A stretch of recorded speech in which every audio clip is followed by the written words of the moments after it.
If you're adding an associate, you want to make sure that you have enough demand to not only support your schedule, but support the associate schedule as well. You don't want to have that be so tight that the associate is sitting around. That would not be a favorable environment. So you want to have enough demand so that you can not only support your schedule, but support the associate schedule as well. And some of that has to be a little bit of a guessing game, because what I've often heard say from clients is, Gary, I'm way too busy for one doc. I feel like I'm, really the proverbial hamster on the treadmill. I'm way too busy, but I don't know if I found a good candidate. He or she would like to work 4 days a week. I'm just not sure I have enough volume to support that. That's a fair situation, and that comes up, from time to time. But now let's put in the mix of, or the added dimension of, and I'm also going to be dropping PPO plans. I want to make a really good case for you dropping PPO plans before you hire your associate. And let me take a minute and explain that. And there's no right answer. You could do it either way. You could bring your associate on and then drop plans later, or you could do it before. I'm going to make a case right here for why you might want to do it before. Here's why.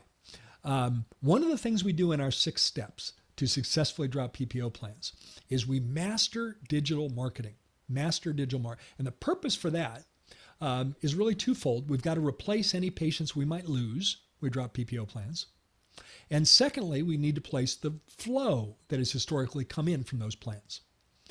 So again, to use an example, let's say it's Delta that we're dropping, and let's say we've got 500 patients on Delta, and we want to have a calculation of how many of those Delta patients are we going to lose. Typically, we calculate that based on experience to be 10 to 15% of your patient base, meaning you'll keep 85 to 90% of them. So use the higher number to be conservative and say you're going to lose 15%. And Aaron, if I do my math right, 15% of 500 is 75. Did I get my math right? Right. So calculate it that you're going to lose 75 patients from Delta. By the way, every dentist I share this with is absolutely convinced they're going to lose more. But we have extensive data over hundreds of practices to be able to project this based on experience, not just guesswork. So there's 75, but let's say this office also gets 10 new patients a month from Delta. You've got to replace that flow, because as soon as you resign, that flow is just cut off like a tourniquet. So there on an annual basis would be 120. So just to calculate this in the first year, you're going to need 195 patients to replace the 75 you're going to lose and the 120 that came in from the flow in the year. Did I get my math right, Aaron? You got it right.